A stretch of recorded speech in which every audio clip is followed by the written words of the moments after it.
السلام علیکم معزز ناظرین۔ دوستو، جیسا کہ آپ جانتے ہیں، ہر روز ہزاروں لوگ ڈاکٹر ذاکر نائک سے اپنے سوال کا جواب لینے آتے ہیں، اور جب ڈاکٹر ذاکر نائک جواب دلیلوں اور ثبوتوں پر دیتا ہے تو کافی سارے لوگ کلمہ پڑھ کر مسلمان ہو جاتے ہیں، اور بہت سارے لوگ ڈاکٹر ذاکر نائک کا جواب سن کر ریسرچ بھی کرتے ہیں، اور کافی سارے لوگ بحث بھی کرتے ہیں کہ یہ ڈاکٹر صاحب غلط کہہ رہے ہیں۔ تو چلیں، آج بھی ایسا شخص آیا ہے ڈاکٹر ذاکر نائک کے پاس اپنے سوال کا جواب لینے۔ تو دوستو چلیں دیکھتے ہیں اس شخص کا سوال کیا ہے، پھر ہم آپ کو ڈاکٹر ذاکر نائک کا جواب بھی سناتے ہیں۔ بچپن سے یہی دیکھ کے بڑے ہوتے ہیں، کیونکہ ان کی بہن آج ان کی بہن ہوتی ہے، کل ان کی بیوی بن جاتی ہے، ان کی جو خالہ ہے وہ بھی ان کی بیوی بن جاتی ہے، اب ان کی جو ماں ہے وہ ان کی بیوی بھی بن سکتی ہے، مطلب کچھ نہیں ہے، ان کی بہو جو ہے کل تک جو ان کی بہو تھی وہ آج ان کی ممی بھی بن جاتی ہے۔ تو ان میں تو کوئی ریلیشن، ہمارے میں تو 7 پیڑھی، ہمارے میں تو ایک گوتر میں بھی شادی نہیں ہوتی ہے، اور تم یہ سوچتے ہو کہ میرا منہ بند کر دوں گے، کتوں کا کر دوں گے۔ بہن نے سوال پوچھا ہے کہ اسلام میں نزدیک کے رشتہ دار فرسٹ کزن کو شادی کرنے کی اجازت کیوں ہے؟ اور میں ڈاکٹر ہوں تو میں سوال کا جواب اچھی طریقے سے دے سکوں گا۔ جو بہن کا سوال ہے کہ اسلام میں فرسٹ کزن چچا زاد بھائی یا بہن سے شادی کرنے کی اجازت ہے، یہ کیوں ہے؟ قرآن میں جس سے ممانعت ہے، جو آپ کے لیے شادی میں حرام ہے، اس کا ذکر کہا گیا سورہ نساء میں، سورہ نمبر 4 آیت نمبر 22، 23 اور 24 میں نے پہلے بھی کہا ہوں کہ اسلام میں کہا گیا کہ آپ اپنی ماں سے نہیں شادی کر سکتے، آپ کی بہن سے نہیں، آپ کی بیٹی سے نہیں، آپ کے بھائی کے بیٹی سے نہیں، آپ کے بہن کے بیٹی سے نہیں، آپ کے والدہ کے بہن سے نہیں، آپ کے والد کے بہن سے نہیں، وغیرہ وغیرہ۔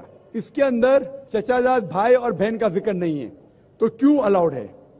اسے کہتے کانسینگیونس میرجز، انگریزی میں کہتے کانسینگیونس میرجز۔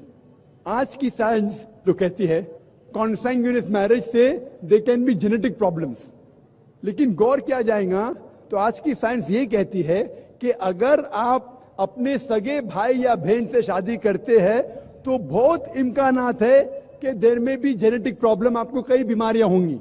آپ کا سگا بھائی سگا بہن نہیں تو بھی ہو سکتے، لیکن چانسز بہت کم ہیں۔ اسلام میں چچا زاد بھائی اور چچا زاد بہن یا فرسٹ کزن سے شادی کرنے کی اجازت ہے، تو سائنس یہ نہیں کہتی کہ فرسٹ کزن سے کریں گے تو پرابلم ہوں گے، لیکن اگر لگاتار کنٹینیوسلی جنریشن آفٹر جنریشن پیڑھی کے بعد پیڑھی کرتے رہیں گے تو چانسز ہے کہ پرابلم ہو سکتا ہے۔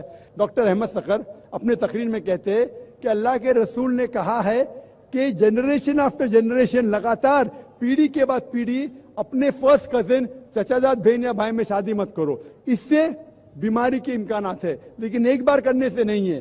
ڈائریکٹ سگا بہن اور بھائی سے کریں گے تو بیماری ہوئیں گی، عام طور پہ نہیں ہوئیں گی۔ Hope the answer the question. اگلا سوال مائک نمبر 3 سے آخری سوال۔ ابھی جو میں نے سوال کیا تھا میں اسی کی اصلاح چاہ رہی تھی۔ میں آپ کا نام جاننا چاہتا ہوں۔ رخشی الیاس۔ جی آپ مسلمان ہیں؟ جی آپ پوچھئے۔ جی، سورہ الاحزاب میں ورس نمبر 50 میں جہاں پر مینشن کیا گیا ہے کہ prophet we have given you the opportunity to marry certain relations, اسی کے آخر میں لکھتے ہیں کہ a privilege for you only, not for the rest of believers. Can you please explain that? Why not for the rest of the believers and why only for the Prophet صلی اللہ علیہ وسلم؟ بہن کا سوال ہے جو سورہ احزاب کی سورہ نمبر 33 کے آیتیں 50، 51، 52 میں لکھا ہوا ہے کہ محمد صلی اللہ علیہ وسلم کے لیے پریولیج کیوں ہے؟ کیونکہ وہ اللہ کے رسول تھے۔ محمد صلی اللہ علیہ وسلم if you see in سورہ احزاب سورہ نمبر 33 آیت نمبر 52 میں لکھا ہوا ہے you cannot marry any other woman except what you already have, neither can you exchange even if the beauty allows you۔ تو محمد صلی اللہ علیہ وسلم کا درجہ ایک الگ تھا۔ جب یہ آیت نازل ہوئی کہ آپ 4 سے زیادہ بیوی نہیں رکھ سکتے، محمد صلی اللہ علیہ وسلم کے لیے اسپیشل اجازت تھی۔ کیوں؟ کیونکہ وہ اللہ کے رسول تھے، اور دوسری طرف اللہ کے رسول کی بیویوں سے کوئی بھی شادی نہیں کر سکتا کیونکہ وہ امہات المومن تھی۔ تو the rules اللہ میسنجر اور ان کے بیویوں کے لیے کچھ رولز ڈیفرنٹ ہے because they were on a different level۔ تو اللہ کے رسول کو کہا گیا تھا کہ اگر ان سے 4 سے زیادہ بیوی تھی وہ رکھ سکتے تھے، کیونکہ ان کے بیوی کو امہات المومن کہا گیا تھا، مدرز آف دا بلیورز، اسی لیے ان کے لیے رولز ڈیفرنٹ تھا۔